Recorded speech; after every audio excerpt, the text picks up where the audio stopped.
It is a beautiful season of life here in Payne County, America. You all, some of y'all wish you were here and could afford to live in Stillwater. You just can't. It's a great, as I was talking a couple weeks ago, it's a magnificent college town. Like, baseball season is in effect. There's softball going on. There's plays and concerts, college students having like music recitals, and they've put on all this professional work at the end of the year. And like you get to see engineering project people, building things. I just love it. It is a creatively wonderful town. I think so too. I always think it's the best of both worlds in the fact it's not very big, like 50,000 people with college students. But there's still so much. There's so much happening. Sporting events, concerts, orchestras, people having babies. Drone. That too. Drone races. Yeah, exactly. Yeah. All sorts of stuff. Yeah, rockets. Thanks to the university. Yeah. There's a I don't know where it is, but there's a place where they can like launch missiles, like college students. Tanner used to launch his rockets all the time. Probably at the university little airfield. Drone airfield. Yeah, there's a really cool one. Yeah. All sorts of good stuff going on in Payne County, as well as just so we had, and I can't remember the number. My numbers always get slipperier and slipperier in my brain. We had 3 students get baptized at the Easter Vigil. Correct. And this was weeks ago. So weeks ago, but just 3 students. Then the next week on Divine Mercy Sunday, we had a student baptized and 11 brought into the church. Mm. And then after that, there were 4 or 5 students sprinkled over a 2-week period. Mm-hmm. And then a couple more just dropped in there on at the end of right before graduation weekend. Yeah. So there was in the I think low 20s. I think so. Yeah, I think between 20 and 25 students becoming Catholic this year at St. John's. Yeah. So down in Hugo, Oklahoma, Hugo, Antlers, Boswell, those 3 parishes, Antlers had, I think their number was 14 people enter the church. Oh, that's awesome. It would be, it's kind of like what we do with numbers, the amount of seminarians. Scale up. Yeah. The amount of seminarians we have for the same population as Los Angeles, they would need 250 seminarians. Mm. For Antlers, Boswell, if they have 10 people become Catholic, it's like Holy Family Cathedral having 110. Mm. Just good for Antlers. Yeah, good.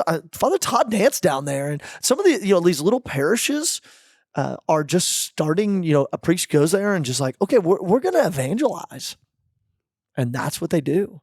It's really beautiful to see that take place. I need Selena to send me those pictures. By the way, she had these pictures and she took them. They're beautiful pictures of the Easter Vigil, and then she just every time I ask her, she's like, "Oh yeah, I'll do it."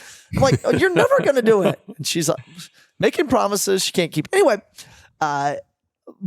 so just pray for our students here, especially as they graduate and they go off, because there's a couple weddings. You're in a wedding. You're in Trevor and Molly's wedding this summer, and I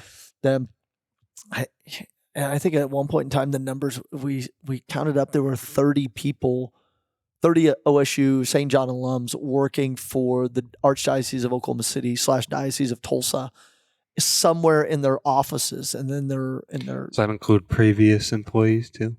Well, no. I'm sure it does. Yeah, I mean, right. There's a lot of turnover with young professionals. Yeah, always moving on to other things. Mm-hmm. And, so there's a good number. So pray for these college students, especially as they go out and they try to find life and go out to work and. Starting families and getting married and having babies.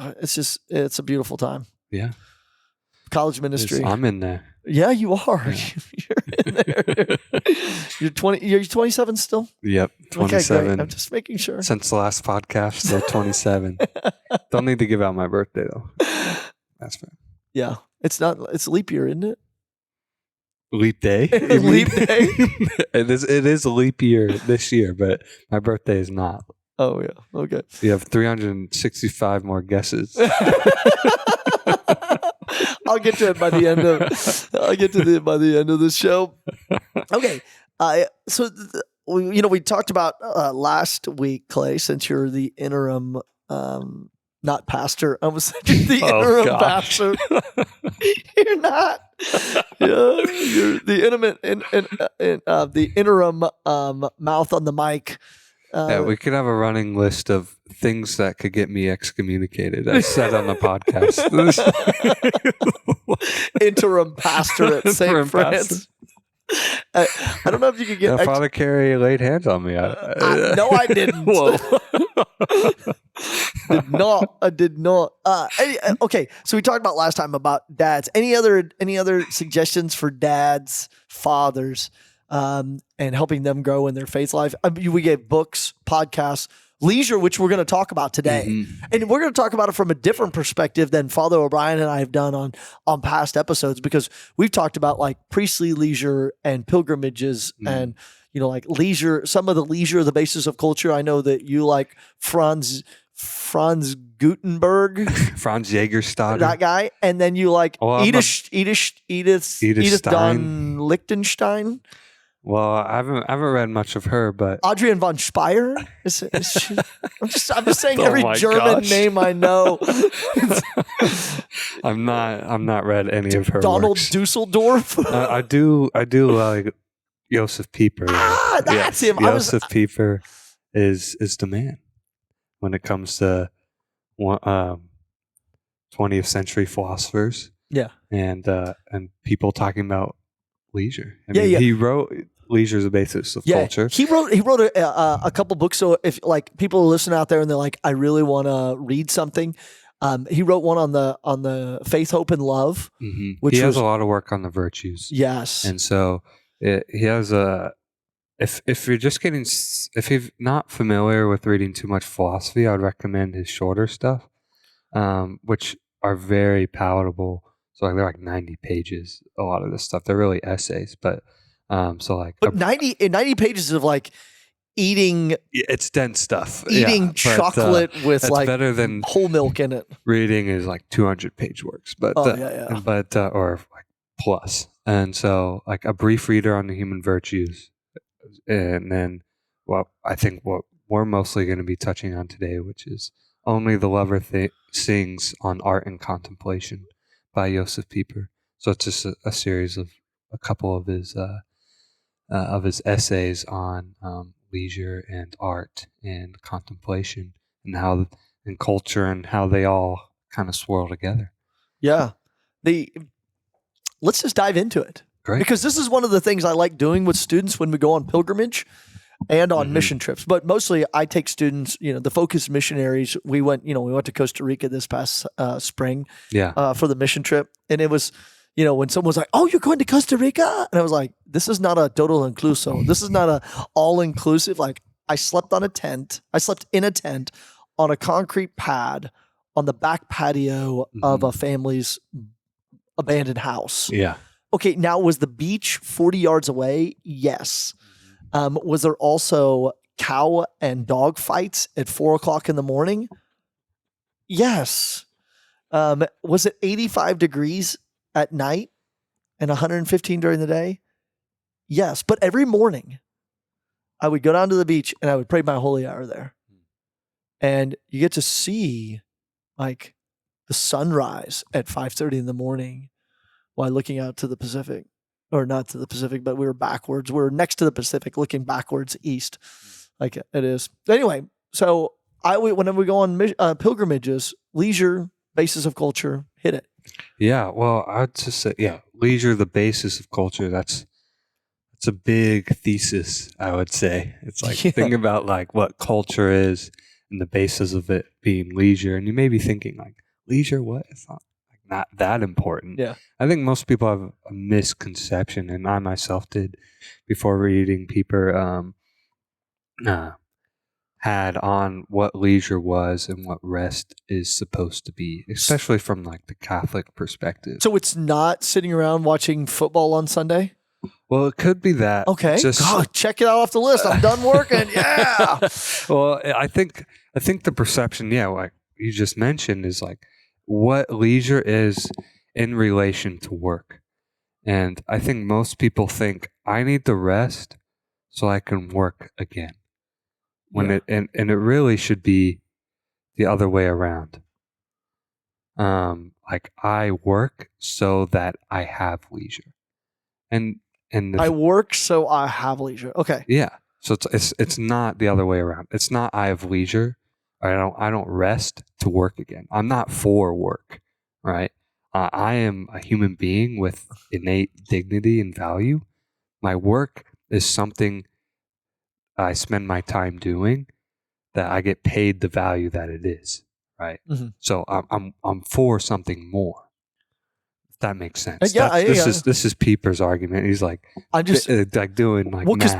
because Pieper's alive in what years? He's alive most of the 1900s, most of the 20th century.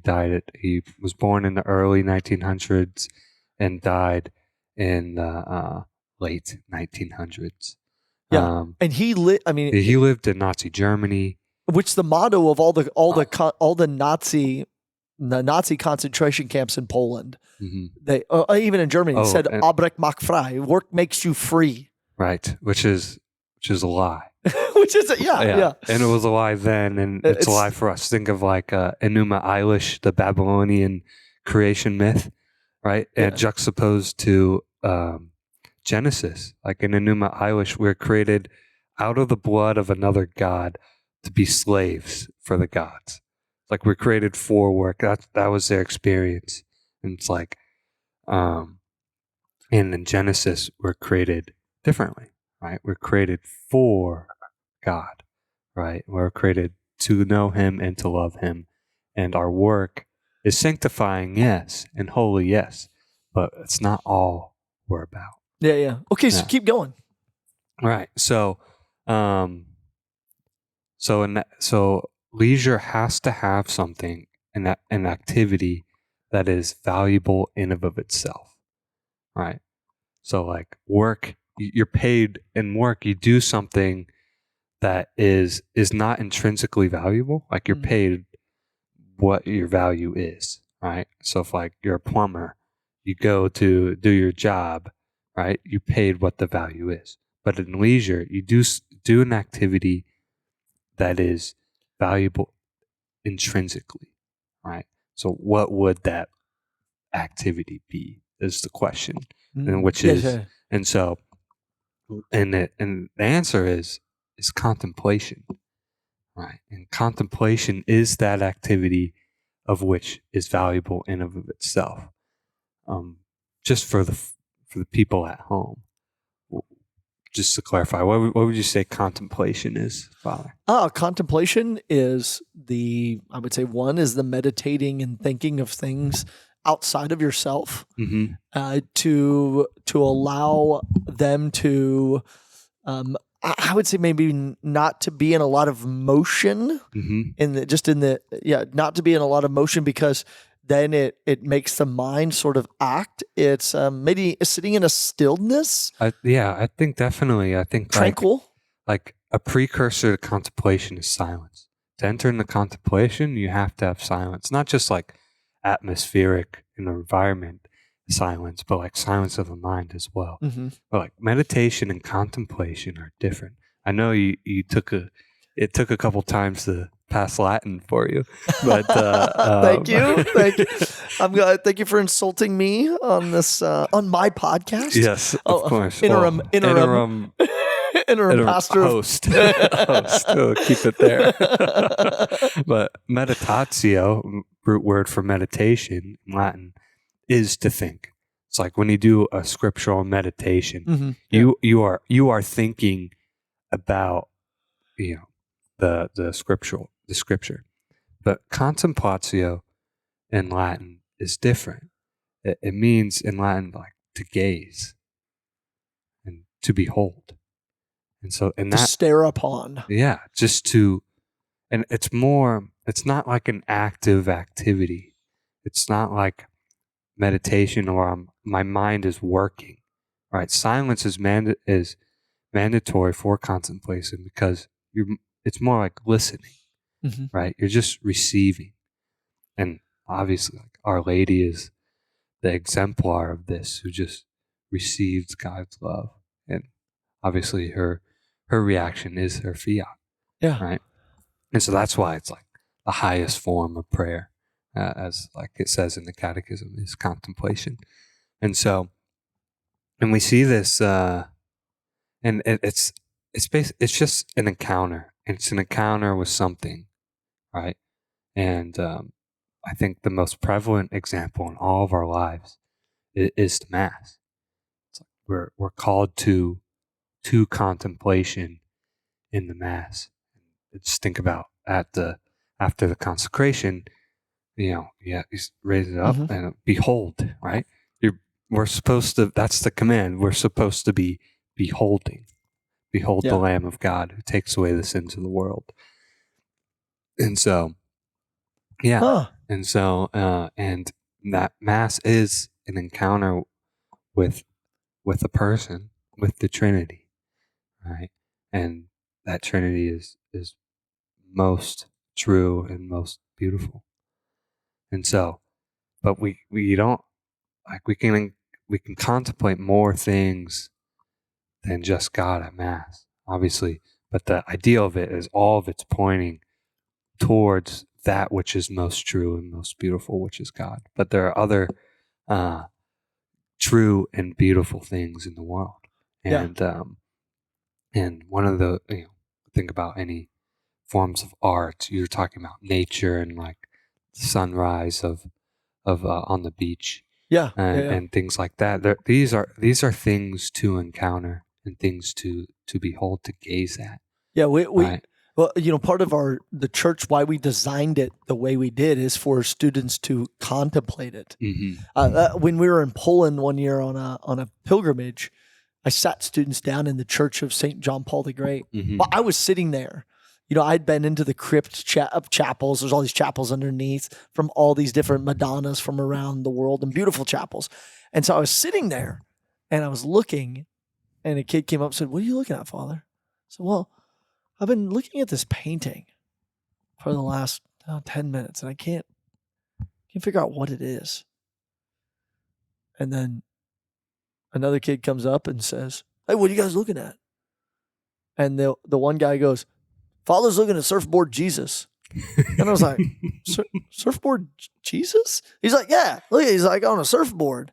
He's like, "It looks like Jesus is surfboarding through a cave with lots of stalactites." Oh, it's icon. And it was a painting, a massive painting, probably 20, 30 feet tall, 16 to 20 feet wide. It was behind the altar of the dragon and Jesus, like with his cross, and the cross was inside the dragon's mouth, and he was pulling people out of hell, out of Sheol. Yeah. And it was just to sit and like to sit still whenever, because I can't come up with definition. When you like ask me what's contemplation, I'm like, I don't know, but I know it when I see it. Right. Like I know it when I'm experiencing. You've certainly encountered it. Yeah, when you sit there and you're able to, in stillness, to sit and stare at something, and to allow that image to be imprinted in the mind, and to sit there in that stillness and that quietness, all sort of wrapped up together. Yeah. And then to sort of like enter into a different world. I think it's easy to encounter when it just consumes you. I think like we may have like experienced or something very grand, like a huge cathedral, or like you're on a mountaintop and you have like a big grandiose view. When it just strikes the heart. Yeah. And but I think there's a problem that Pieper describes, is that it's like Pieper, we have a problem.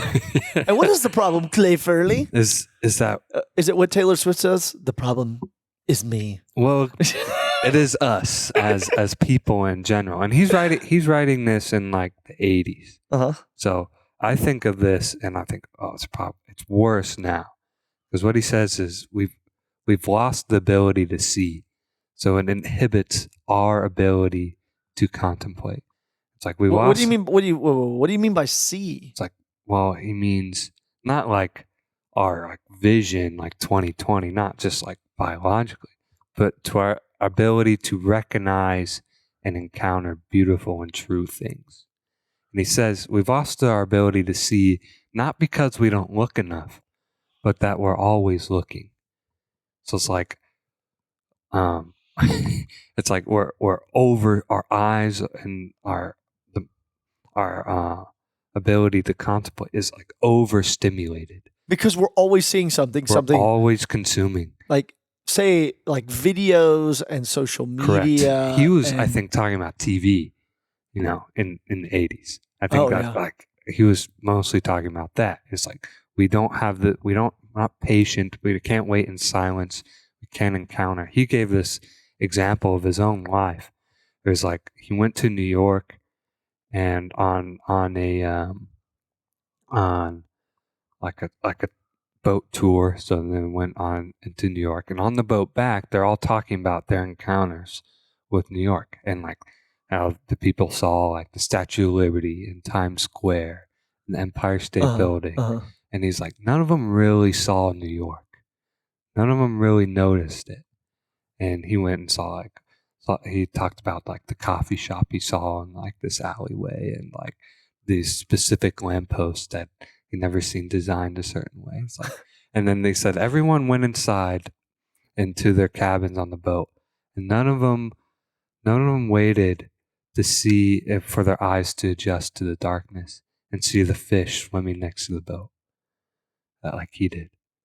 And it was like, yeah, and it's because we're always seeing, we're always looking, and so like what we're supposed to see, what we're told to see, we see, but otherwise we don't notice. And how that applies to art, and I think you can see the ramifications of this in still water, especially. It's like in modern art in general, it's like, like what is that on the west side of town on 6th Street? Wait, not to be confused, not to be confused with the giant robot cars. Those are awesome. But it's clear what those are. Like what is the multicolored letter? I'm not sure if it's a letter. It's just a swirly white thing. I thought maybe it was like a badge from Star Trek or something, converged with the Avery Brewery logo and 5 different A's. I think the problem is it's like it's not supposed to be anything specific. To the artists, it's like, for us, it's like, oh, whatever you want it to be. But I think it believes the lie that beauty and truth are purely subjective, and they're not. It's like people ask the question, like, what's your favorite movie? And it's like, there can be like a wrong answer to that. Like there are like objectively good and objectively bad movies. And with all art and with all things that are truthful or lack thereof. Yeah. And so, yeah, I mean, with art in general, I mean, it's easy to see, especially like like the thing on 6th and West. If y'all don't live in Stillwater and you're listening to this, just Google art 6th and Western. I hope we didn't pay that much money for it. My tax dollars. Tax dollars are there. Tax dollars at work. Come and fix some potholes and putting junk in there. Yeah. And and I think beauty is to be encountered. And the question is how, I guess.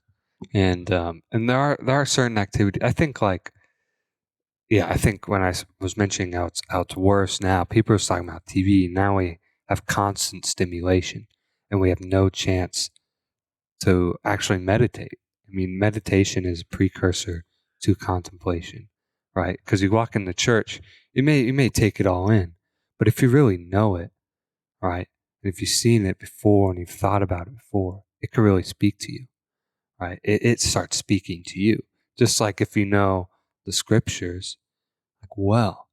It's like, and you know them, all of a sudden they start talking to you.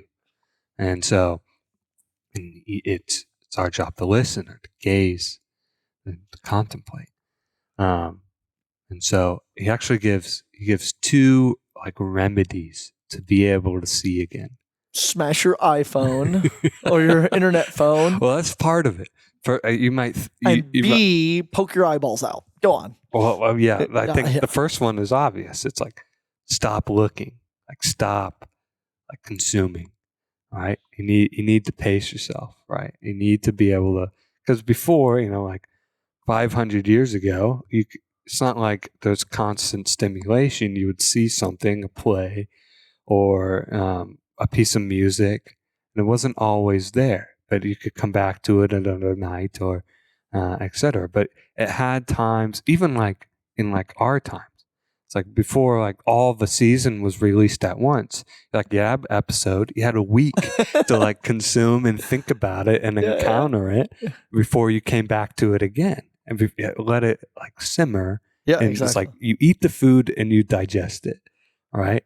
And it's like you consume it and you digest it, as opposed to just gluttoning, always eating. Eyeball gluttony. Yeah, it is. When I go through the 7 deadly sins, someone's like, "Oh, Father, help me with an examination of conscience," or like they're going to confession. Mm-hmm. I'll go through anger, envy, greed, sloth, gluttony, pride, and lust, and I'll say, now gluttony and sloth are together, and gluttony is of the ears, of the eyeballs, of the mouth, of the hands. Right. And those things lead then one to be lethargic and sluggish, and they're slothful in their faith, or as the Hebrews say, the noonday devil. Right.